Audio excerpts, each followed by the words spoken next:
आज की इस वीडियो में बात करने वाला हूँ यहाँ पर जो यूपी पुलिस एएसआई के जो फॉर्म निकले हुए हैं उसके बारे में।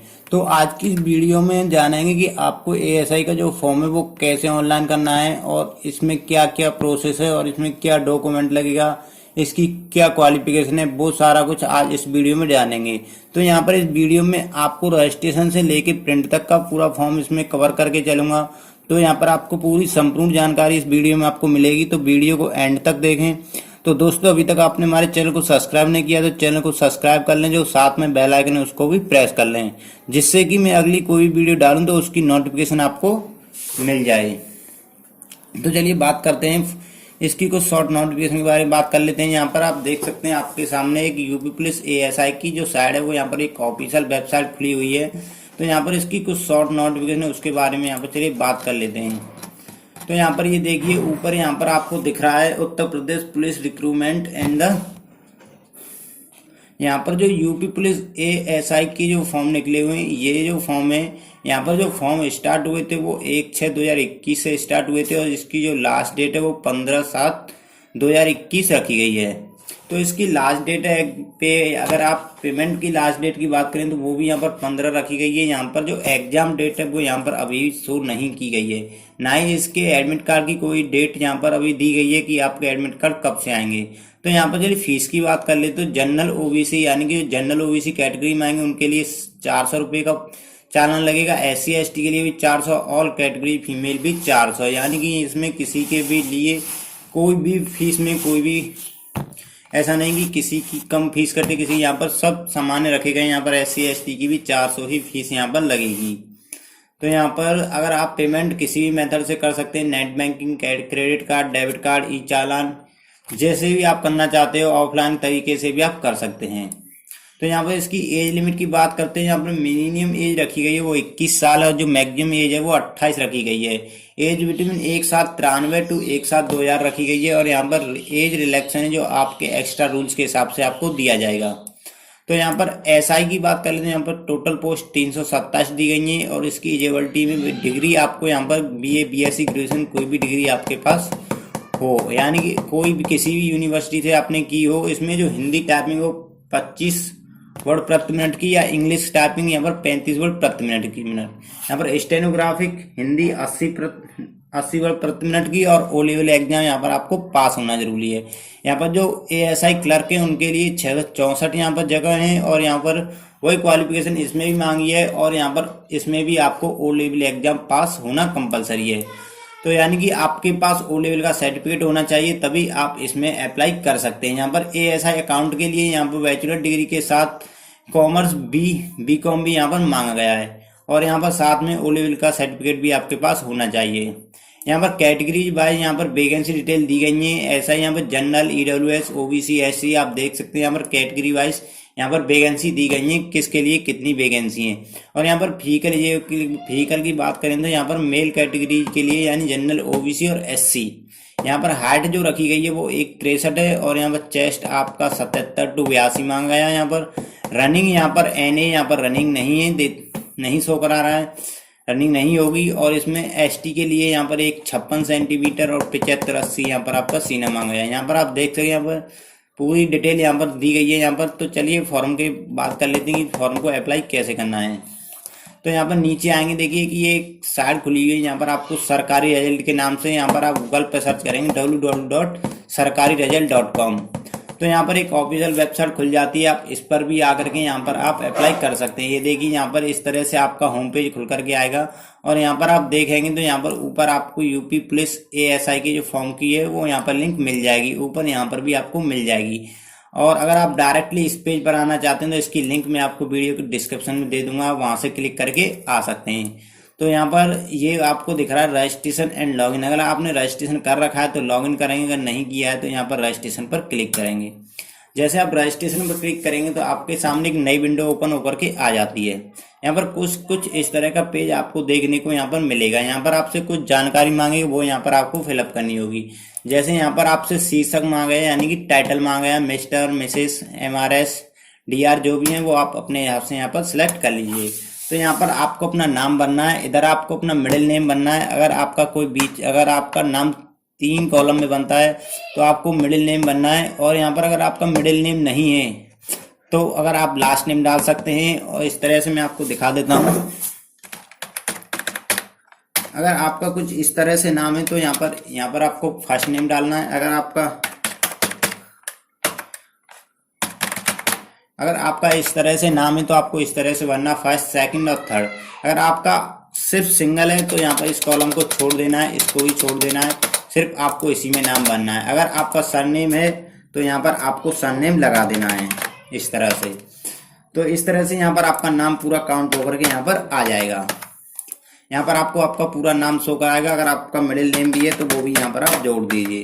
तो यहाँ पर इस तरह से आपका नाम इस कॉलम में आपको पूरा शो कराएगा। यहाँ पर आपसे जेंडर पूछेगा। यहाँ पर एमआर करने पर ओनली मिस्टर हो जाता है। अगर आप एमआरएस करते हैं यहाँ पर तो यहाँ पर आपके लिए 2 फीमेल पर पहुंच जाते हैं। अगर आप यहाँ पर एमआरएस पे करते हैं तो भी यहाँ पर फीमेल ही ऑटोमेटिक यहाँ पर आ जाता है। अगर आप डीआर पे करेंगे तो यहाँ पर मेल फीमेल दोनों आपको खुल करके आ जाते हैं।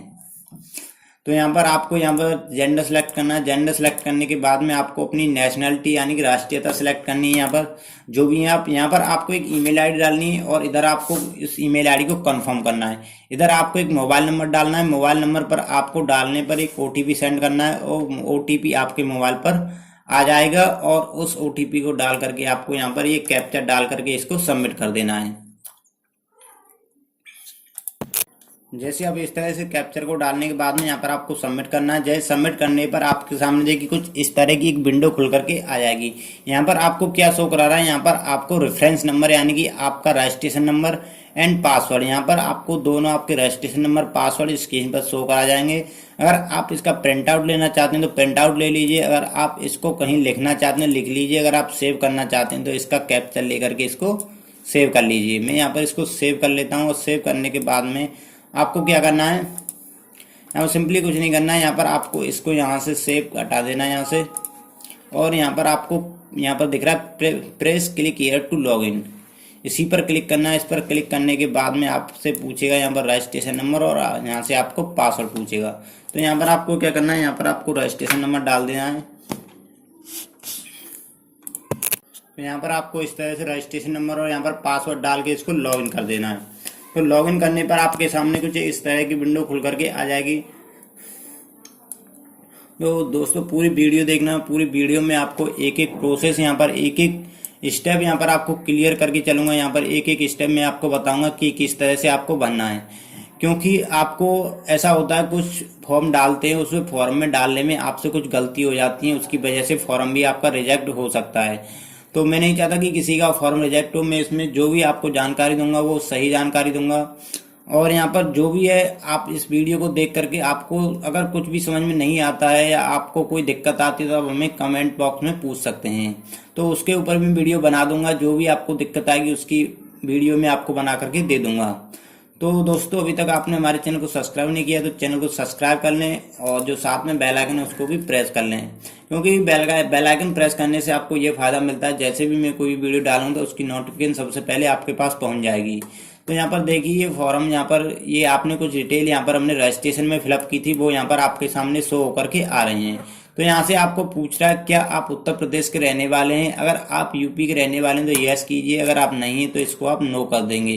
अगर नो करने पर आप ऑटोमेटिक जनरल कैटेगरी में चले जाते हैं, तो इसको यस कर दीजिए। अगर आप यूपी के रहने वाले निवासी हैं तो यहाँ पर आपसे पूछेगा कि आपका डोमिसाइल सर्टिफिकेट नंबर, और यहाँ पर आपका जो डोमिसाइल वो यहाँ पर आपका किसने रिसीव किया है वो यहाँ पर सारी डिटेल्स आपको यहाँ पर फिलअप करनी होंगी। तो यहाँ पर सारी डिटेल फिलअप करने के बाद में ये देखिए मैं आपको दिखा देता हूँ। यहाँ पर आपका जो डोमिसाइल होता है, यानी कि जो डोमिसाइल होता है उसका आपको एसडीएम आपको वेरीफाई करके देता है। तो यहाँ पर आपको क्या करना है, एसडीएम लिखना है, और जो भी आपकी तहसील लिखनी है उसका यहाँ पर आपको पीछे नाम डाल देना है। ऐसे डालने के बाद में एसडीएम यहाँ पर आपसे पूछेगा आपके मूल निवास यानी कि आपका जो डोमिसाइल किस डेट में इश्यू हुआ था, यानी कि जो डोमिसाइल पर जो डेट होती है वो आपके डोमिसाइल पर जो फोटो लगा होगा उस फोटो के ऊपर आपकी डेट होती है, जो भी आपका डोमिसाइल जिस डेट में भी जारी हुआ हो। इधर आपको क्या डोमिसाइल सर्टिफिकेट नंबर पूछता है, यानी कि जो आपके डोमिसाइल में लिखा होता है वो होता है प्रमाण पत्र क्रमांक, यानी कि यहाँ पर आपको प्रमाण पत्र क्रमांक यहाँ पर डालना है। और यहाँ से आपको पूछेगा कि आप किस कैटेगरी में आते हैं, यूआर, ईडब्ल्यूएस, ओबीसी, जिस भी कैटेगरी में आप यहाँ पर आते हैं। अगर आप ओबीसी करेंगे तो यहाँ पर आपके लिए आपसे जाति मांग ली जाएगी, यानी कि आपका कास्ट सर्टिफिकेट मांग लिया जाएगा। अगर आप ईडब्ल्यूएस करते हैं तो ईडब्ल्यूएस की डिटेल्स यहाँ पर आपसे फिलअप करवाएगा। तो यहाँ पर ओबीसी करने के बाद में यहाँ पर आपसे मांग रहा है कि आपका कैटेगरी सर्टिफिकेट यहाँ पर किसने इश्यू किया है। तो यहाँ पर आपको क्या डालना, तहसीलदार डाल देना है यहाँ पर। तो यहाँ पर तहसीलदार यानी कि आपकी जो कास्ट सर्टिफिकेट को इश्यू करता है, यानी कि जो सिग्नेचर करता है वो आपका तहसीलदार इश्यू करता है। तो तहसीलदार इश्यू करने के यहाँ पर तहसीलदार लिखने के बाद में यहाँ पर आपकी जो कास्ट सर्टिफिकेट इश्यू हुआ है वो डेट यहाँ पर आपको डालनी है। इधर आपको प्रमाण पत्र क्रमांक यहाँ पर डालना है। यहाँ से आपसे पूछेगा क्या आप स्वतंत्रता सेनानी हैं, तो यहाँ पर हैं तो आप यस कीजिए, नहीं तो नो कर सकते हैं। क्या आप यूपी सरकार के कर्मचारी और आपके पास कोई आवश्यक प्रमाण पत्र है, अगर है तो इसको यस कर देंगे और यहाँ पर आपसे पूरी डिटेल्स ये मांगेगा, तो इसको नो कर दीजिए। जिसके पास हो वो अपने हिसाब से कर सकता है। तो यहाँ से आपको एक अपनी डेट ऑफ बर्थ डालनी है। इसमें यहाँ पर आप डेट ऑफ बर्थ डालेंगे तो आपका यहाँ पर दिन, मंथ और यहाँ पर ईयर दोनों यहाँ पर काउंट होकर के आ जाएंगे। इधर आपको ईयर आएगी, इधर मंथ और इधर आपका डे। यहाँ पर आपको क्या करना, अपने पिताजी का नाम डालना है, इधर मदर्स नेम डालना है। इधर आपको यहाँ पर इस कॉलम में यहाँ पर परमानेंटली एड्रेस भरना है। अगर आपका परमानेंटली एड्रेस सेम है तो यहाँ पर इस पर क्लिक कर देंगे, तो यहाँ पर ये ऑटोमेटिक वही एड्रेस इसमें फिलअप हो जाएगा जो आपने ऊपर भरा है। अगर आपका एड्रेस पहले कोई और डालना, अगर आप कहीं रहते हैं डिफरेंस एड्रेस डालना चाहते हैं तो यहाँ पर इसमें आप कॉलम में भर सकते हैं। तो यहाँ पर इसको भरने के बाद में यहाँ से आपसे प्रेफरेंस पूछेगा, आप फर्स्ट प्रेफरेंस पे किसको सिलेक्ट करना चाहते हैं, उस हिसाब से आप यहाँ पर सिलेक्ट करते जाइए जो भी आपकी प्रेफरेंस है आप करना चाहते हैं। यहाँ पर 5 हो, यहाँ पर 5 दी गई है। यहाँ पर इसको नन करना चाहते हैं, नन कर दीजिए, कोई दिक्कत नहीं है यहाँ पर। और यहाँ पर ये सब कुछ करने के बाद में यहाँ से आपको सेव एंड कंटिन्यू पर क्लिक करना है। सेव करने के बाद में आपके सामने देखिए यहाँ पर ये दिखा रहा है कि कैटेगरी सर्टिफिकेट इश्यू डेट, और यहाँ पर आपकी जो कैटेगरी यानी कि यहाँ पर आपका जो कास्ट सर्टिफिकेट है वो यहाँ पर 1 अप्रैल 2020 से पहले का नहीं होना चाहिए। यहाँ पर पोस्ट प्रेफरेंस पूछ रहा है कि 1 एंड पोस्ट प्रेफरेंस 5, यानी कि जो आपने 5 नंबर में और 1 नंबर में जो प्रेफरेंस डाली वो सेम कर दी है। तो यहाँ पर जो देखिए मैंने यहाँ पर जाति का जो कॉलम भरा था वो यहाँ पर डेट इसकी 2018 डाल दी थी, और यहाँ पर ये 20 बोल रहा है, यानी कि 1 अप्रैल 2020 के बाद पहले का सर्टिफिकेट यहाँ पर नहीं चलेगा। तो यहाँ पर ये क्लियर कर दिया। यहाँ पर ये डेट यहाँ पर 2020 और यहाँ पर आपके 1 अप्रैल यानी कि अप्रैल का यहाँ पर मांगा गया है। तो यहाँ पर ये डेट कर लेते हैं। यहाँ पर ये डेट चेंज करने के बाद में यहाँ पर ये देखिए दोनों प्रेफरेंस यहाँ पर सेम शो करा रहा है, इसीलिए यहाँ पर ये दिखा रहा है कि आपने प्रेफरेंस सेम कर दी है। तो यहाँ पर इसको सेव करेंगे और सेव करने के बाद में ये देखिए पोस्ट प्रेफरेंस एंड 4, यानी कि दोनों यहाँ पर मैंने यहाँ पर सेम कर दी। फिर से यहाँ पर ये देखिए ये दोनों सेम है।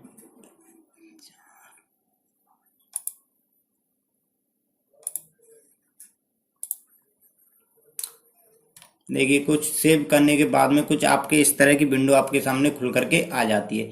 यहाँ से आपसे क्या पूछेगा, यहाँ पर आपको पूछेगा यहाँ पर जो कि आपकी हाई स्कूल की डिटेल्स हैं वो यहाँ पर आपको फिलअप करनी होंगी।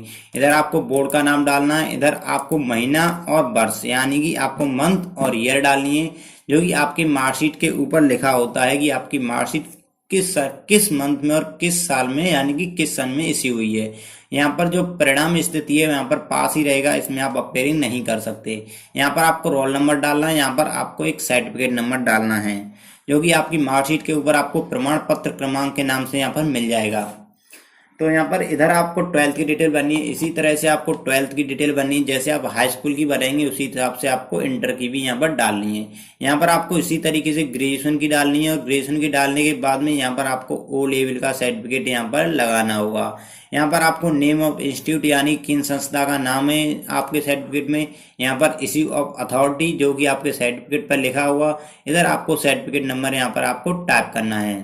तो यहाँ पर टाइप करने के बाद में आपसे पूछेगा क्या आपके पास कोई DOE/CC के यानी कि जो भी यहाँ पर ये लिखा हुआ है इसको आप पढ़ लिए। अगर आपके पास ये सर्टिफिकेट है तो आपको इसको यस कर देना है, अगर नहीं है तो इसको नो कर दीजिए। और यहाँ पर ये पूछ रहा है, इसे भी आप अपने हिसाब से देख करके इसको यस नो कर लीजिए। मैं यहाँ पर वैसे ही नो कर दे रहा हूँ। मैंने आपको सिर्फ एक चीज़ बता रहा हूँ आपको किस तरह से फॉर्म भरना है। जैसे कि कोई आपके लिए एक रास्ता दिखा रहा हूँ, जैसे कि आपको रास्ता दिखाना, आपको चलना उसी रास्ते पर पड़ेगा, सिर्फ रास्ता आपको दिखाया जा सकता है। चलना आपको खुद ही उस पर पड़ेगा, क्योंकि मैं आपको सिर्फ फॉर्मेलिटी के तौर पर एक वीडियो बना के दिखा रहा हूँ, जो कि जिससे कि आप अपने फॉर्म में कोई भी गलती ना करें। तो यहाँ पर मैं जो भर रहा हूँ उस पर आप मेरी डिटेल पर आप वो मत दीजिए, सिर्फ आप कॉलम देखिए और यहाँ पर इसका प्रोसेस पर ध्यान दीजिए, किस तरह से फॉर्म आपका यहाँ पर जारी हो रहा है, किस तरह से यहाँ पर फॉर्म भरा जा रहा है, वो सिर्फ आपको वो चीज़ आपको देखनी है। यहाँ पर किस कॉलम में क्या भरा जा रहा है और उसका क्या मतलब है। तो यहाँ पर ये सब चीज़ यहाँ पर क्लियर होने के बाद में यहाँ पर आपको यहाँ पर एक कॉलम मिलेगा, नीचे कॉलम में सेव एंड कंटिन्यू का।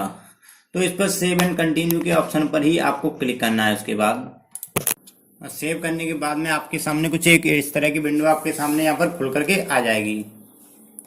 तो यहाँ पर ये देखिए मैंने यहाँ पर ये डिटेल सारी भर दी है और यहाँ पर देखिए यहाँ पर मैं आपको दोबारा से यहाँ पर प्रीव्यू करके दिखा रहा हूँ। यहाँ पर देखिए यहाँ पर आपकी जो ग्रेजुएशन में इसी चीज़ को मैंने दिखाने के लिए आपको यहाँ पर इसको वापस किया है। तो यहाँ पर ये देखिए यहाँ पर आपके ये जैसे ही आप सेलेक्ट करेंगे ग्रेजुएशन के, आपके ये कोर्स यहाँ पर आपको खुल रहे हैं। अगर आपने बीए की है, बीएससी की है, वो चीज़ यहाँ पर आपको शो नहीं करा रहा है। तो आपको क्या करना है, यहाँ पर अदर इक्वल, इस पे अदर वाले पे आपको क्लिक करना है। जैसे आप अदर वाले पे क्लिक करेंगे यहाँ पर ये वाला कॉलम अदर डिग्री नेम का यहाँ पर आपको नया ओपन होकर के आ जाएगा। देखिए पहले यहाँ पर मैं सिलेक्ट नेम पे करता हूँ तो यहाँ पर देखिए कॉलम यहाँ से खत्म हो गया। तो यहाँ पर बीकॉम करूंगा तो बीकॉम यहाँ पर हो गई। अगर आप बीए बीएससी की है आपने, यहाँ पर आपको शो नहीं हो रहा है तो आपको क्या करना है, अदर वाले कॉलम पर क्लिक करना है। देखिए एक कॉलम यहाँ पर आपके सामने बढ़ करके आ गया। तो इसको बीए करने के बाद में यहाँ पर इसको क्या करेंगे, यहाँ पर सेव एंड कंटिन्यू कर देंगे। सेव एंड कंटिन्यू करने के बाद में आपके सामने देखिए कुछ इस तरह की एक विंडो खुल जाती है। यहाँ पर आपको अपना नाम दिखाएगा, यहाँ से आपको बोलेगा कि आपको एक फोटो अपलोड करना है। अगर आपको फोटो की जिद देखनी है कि आपको कैसा बैकग्राउंड का फोटो लगाना है, किस तरह से फोटो लगाना है, तो यहाँ पर देखिए आपको एक इसमें ये नीले कलर का एक मिल जाता है, सिलेक्ट फोटो क्लिक करें जो आपके कंप्यूटर में अपलोड किया जाना है। तो यहाँ पर ये देखिए यहाँ पर कुछ आप जैसे ही इसमें इसको क्लिक तो नहीं होगा, मैं आपको यहाँ पर बता देता हूँ। यहाँ पर जो कि फोटो है वो आपका वाइट के बी यानी कि आपका वाइट बैकग्राउंड हल्के वाइट कलर का होना चाहिए।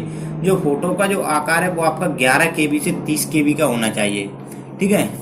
और आपका जो फोटो है वो स्पष्ट दिखना चाहिए, आपके दोनों कान दिखने चाहिए, आंखें साफ दिखनी चाहिए, यानी कि जो कि आपका जो फोकस होगा वो आपके फेस पर होगा फोटो का। जब भी आप फोटो खिंचाएंगे उस पर कैमरे पर फोकस दे अपने फेस का, यानी कि दोनों कान आपके आने चाहिए, नहीं तो आपका फॉर्म रिजेक्ट हो जाएगा। तो यहाँ पर इस पर चॉइस फाइल पर क्लिक करेंगे और यहाँ से देखिए कोई फोटो उठा लेते हैं। यहाँ पर एक फोटो में यहाँ पर आपको अपलोड करके दिखाऊंगा, इसमें लगा करके किस तरह से आपको यहाँ पर फोटो लगाना है।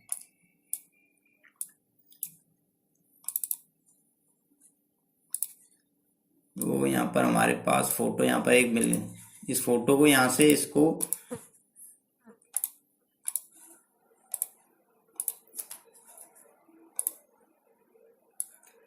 इस तरह से फोटो को आपको क्रॉप कर लेना है। क्रॉप करने के बाद में यहाँ पर इसको सेव कर देना। देखिए मैं यहाँ पर बैकग्राउंड ये नीला हो रहा है क्योंकि मैं सिर्फ आपको दिखा रहा हूँ, क्योंकि यहाँ पर दिखाने के लिए। पर यहाँ पर आपको क्या करना है, यहाँ पर आपको एक वाइट बैकग्राउंड का फोटो लगाना है। देखिए यहाँ पर इस फोटो का साइज है 28 KB का। यहाँ पर जो फोटो का साइज मांगा है वो 11 से 30 KB का मांगा है। इसको यहाँ पर अपलोड कर देंगे। अपलोड करने के बाद देखिए फोटो अपलोड हो चुका है। आप ये मत सोचिए इन्होंने मैंने ब्लू कलर का बैकग्राउंड लगा दिया, नहीं, आपको हल्के वाइट कलर का बैकग्राउंड ही इसमें अपलोड करना है। तो यहाँ पर आपको सेव एंड कंटिन्यू पर क्लिक कर देंगे। सेव एंड कंटिन्यू क्लिक करने के बाद में अब आपका आ जाता है सिग्नेचर का ऑप्शन। जो भी सिग्नेचर होंगे वो आपके ब्लैक पेन से आपको करने हैं। ब्लैक पेन से करने के बाद यहाँ से आपको सिग्नेचर यहाँ से हम किसी सिग्नेचर यहाँ पर ले लेते हैं।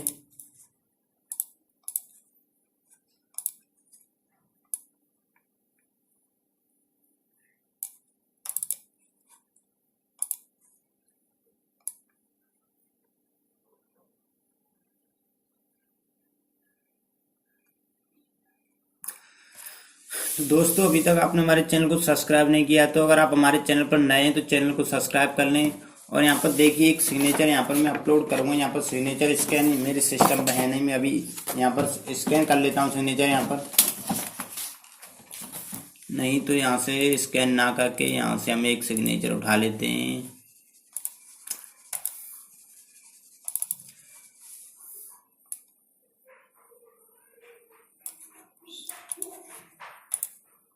देखिए आपको यहाँ पर जो सिग्नेचर है आपके वो यहाँ पर आपके ब्लैक पेन से सिग्नेचर होने चाहिए।